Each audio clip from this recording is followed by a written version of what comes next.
Selamat datang kembali di sesi pembahasan kita. Hari ini kita punya topik yang lagi hangat banget ya di dunia pendidikan. Sesuatu yang mungkin sering Anda dengar, tapi belum tentu kita benar-benar paham dalamnya. Pedagogi inklusi. Betul, istilah yang sering muncul ya. Iya kan? Nah, sumber kita kali ini dari tulisan judulnya Menyelami Dunia Pedagogi Inklusi. Misi kita hari ini simple aja, kita bongkar bareng. Apa sih pedagogi inklusi itu? Kenapa kok penting banget? Terus kerangka kerjanya gimana menurut sumber ini? Siap ya? Oke, mari kita mulai. Siap. Mari kita bedah. Pertanyaan paling dasar dulu nih. Apa sih sebenarnya pedagogi inklusi itu? Sumber kita ngajak kita bayangin satu kelas. Isinya kan macam-macam ya. Pasti ada anak yang, wah aktif banget. Ada yang kalem, mungkin ada yang punya tantangan belajar, atau malah sebaliknya, punya bakat istimewa yang perlu perlakuan khusus. Sangat beragam pasti. Nah, menurut sumber ini nih, pedagogi inklusi itu bukan cuma, ya udah semua anak masuk kelas yang sama. Bukan itu. Tapi ini lebih ke cara ngajar yang sengaja dirancang biar semua anak tadi dengan segala keunikannya bisa belajar bareng dan efektif. Belajar bareng secara efektif ya. Itu kuncinya. Iya, Fokusnya tuh ke penerimaan, penghargaan, sama dukungan biar potensi tiap anak bisa mekar. Intinya sih bikin suasana belajar yang nyaman buat siapapun, bukan cuma sebagian anak aja. Contohnya di sumber ini oke juga. Guru punya murid gangguan penglihatan. oke. Guru yang inklusif nggak akan cuek aja gitu. Dia bakal cari cara, mungkin pakai materi audio, atau braille, atau alat bantu lain, biar anak itu bisa ngikutin pelajaran bareng teman-temannya. Nah, itu contoh kecilnya. Poin soal memastikan semua anak bisa belajar bareng itu memang sentral banget ya. Tapi yang menarik juga dari sumber ini, konsep inklusinya itu luas loh. Nggak cuma soal anak dengan disabilitas atau kebutuhan khusus aja. Oh ya? Gimana tuh? Sumber ini nekenin, inklusi itu juga soal ngerangkul keragaman lain. Kayak latar belakang budaya yang beda-beda, bahasa ibu yang mungkin bukan bahasa Indonesia, sampai gaya belajar tiap anak yang unik. Ada yang visual, ada yang auditori, ada yang gerak terus, kinestetik. Nah, pedagogi inklusi coba mengakomodir semua itu. Wah, jadi luas banget ya cakupannya. Banget. Dan ada satu lagi konsep penting yang disebut di sumber, rasa memiliki atau belonging. Jadi tujuannya itu biar tiap anak ngerasa, ini tempat gue nih. Gue diterima apa adanya, gue bisa belajar di sini. Rasa aman dan jadi bagian ini, wah ini fondasi penting banget biar anak bisa belajar beneran. Konsep rasa memiliki. Kedengarannya simple ya, tapi efeknya pasti dalam banget. Kalau anak nggak ngerasa diterima, ya boro-boro mau belajar, mungkin ke sekolah aja udah males ya.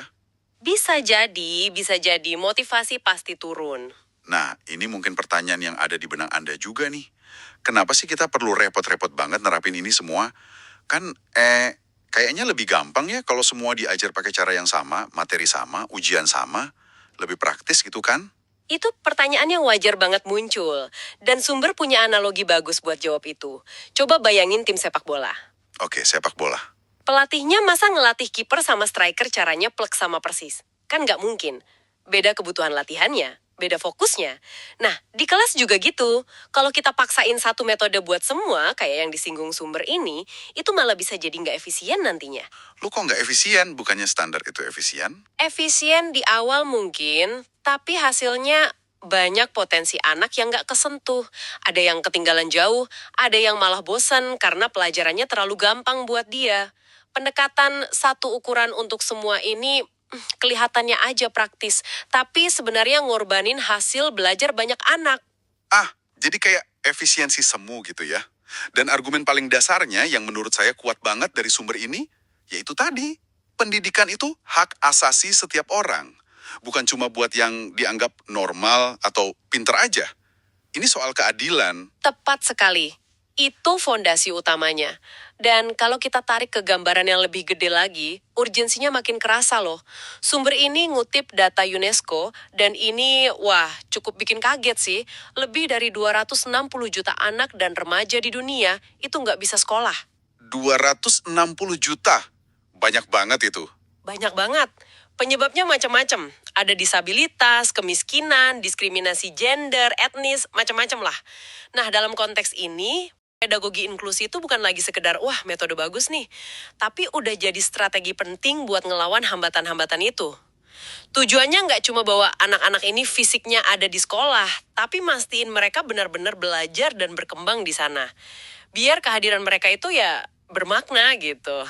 Wah, data UNESCO tuh bener-bener bikin melek ya. Isu ini jadi kerasa jauh lebih mendesak gitu. Dan ada satu hal lagi yang menurut saya seru banget dari sumber ini. Soal dampaknya. Ternyata, praktek inklusif ini untungnya nggak cuma buat anak yang punya kebutuhan khusus aja loh. Oh gitu, gimana tuh? Sumber ini bilang, semua siswa di kelas itu jadi ikut dapat manfaatnya. Anak-anak lain jadi biasa sama perbedaan, belajar empati, belajar kerjasama sama teman yang mungkin kekuatannya beda, kelemahannya beda. Jadi lebih ngehargain keragaman gitu. Jadi skill sosialnya juga keasah ya? Banget. Sumber ini bahkan pakai metafora keren. Kelas inklusif itu miniatur dunia nyata.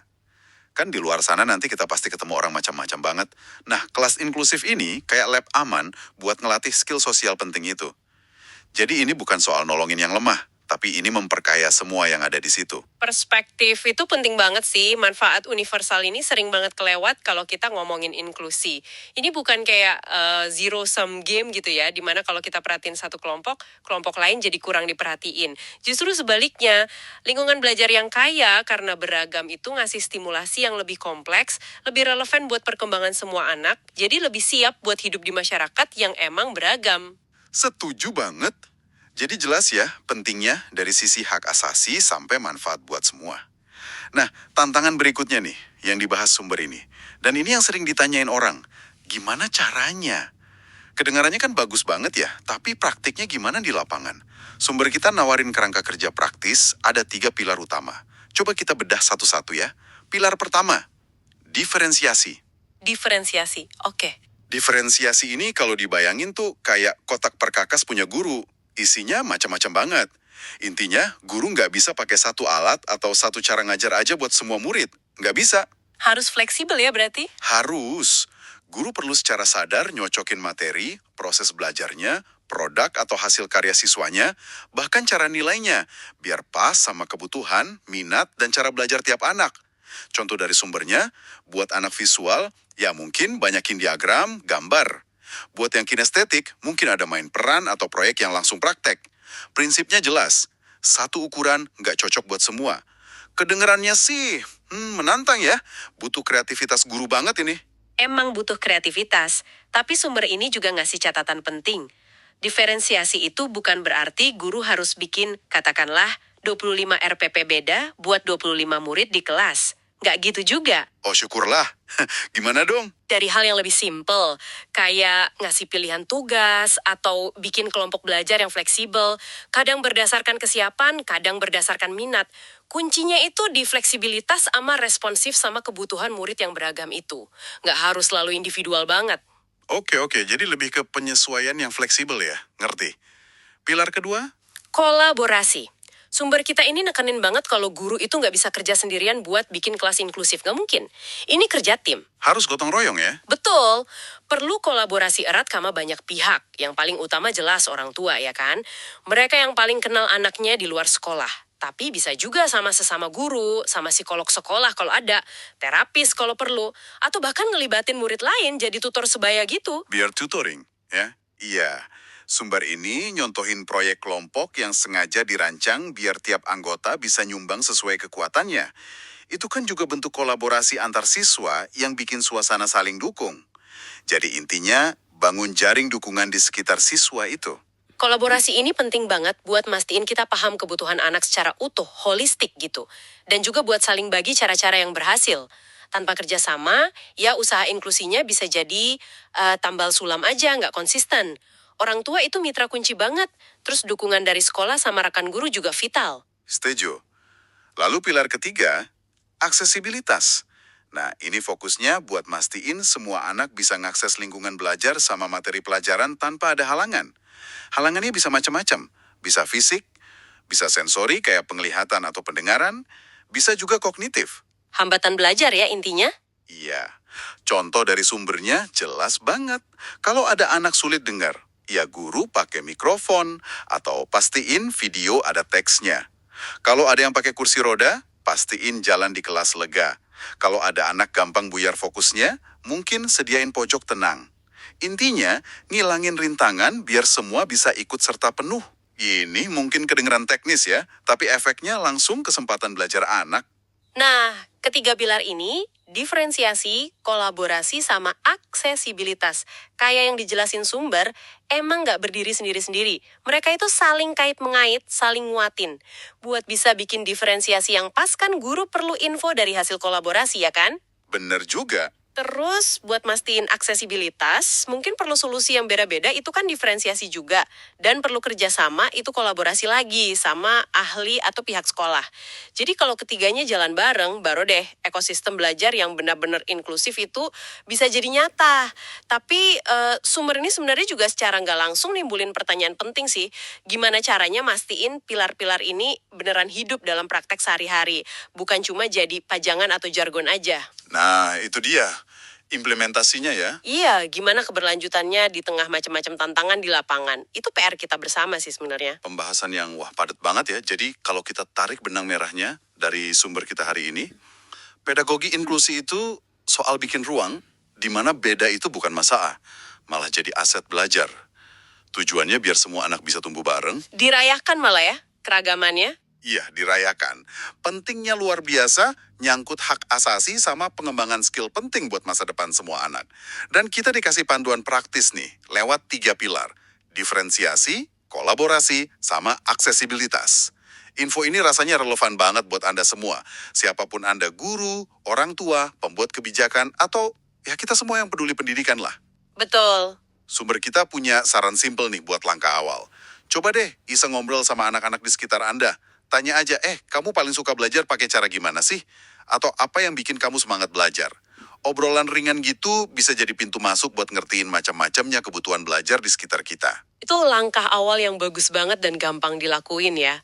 Dan mungkin sebagai pemikiran penutup aja nih yang bisa Anda bawa pulang dari obrolan kita, Sumber kita kan fokusnya di kelas, di sekolah ya, itu penting banget. Tapi gimana kalau semangat inklusi ini kita tarik lebih luas lagi? Maksudnya? Gimana caranya kita bisa mastiin nilai-nilai kayak ngehargain perbedaan, ngasih kesempatan yang sama, mastiin semua orang ngerasa punya tempat ini nggak berhenti cuma sampai gerbang sekolah aja. Gimana prinsip-prinsip ini bisa kita terapin pas kita kerja, di rumah, di lingkungan kita. Jadi ini refleksi soal gimana inklusi bisa jadi ya cara hidup gitu, bukan cuma strategi pendidikan. Wah, pertanyaan reflektif yang dalam banget itu buat nutup sesi kita. Keren. Terima kasih banyak ya sudah menyimak pembahasan mendalam ini bareng kami. Semoga ada ide baru atau pemahaman baru yang bisa Anda dapetin. Sampai ketemu di pembahasan berikutnya. Tetaplah penasaran dan yuk sama-sama kita coba ciptakan lingkungan yang lebih ramah buat semua. Terima kasih juga. Sampai jumpa.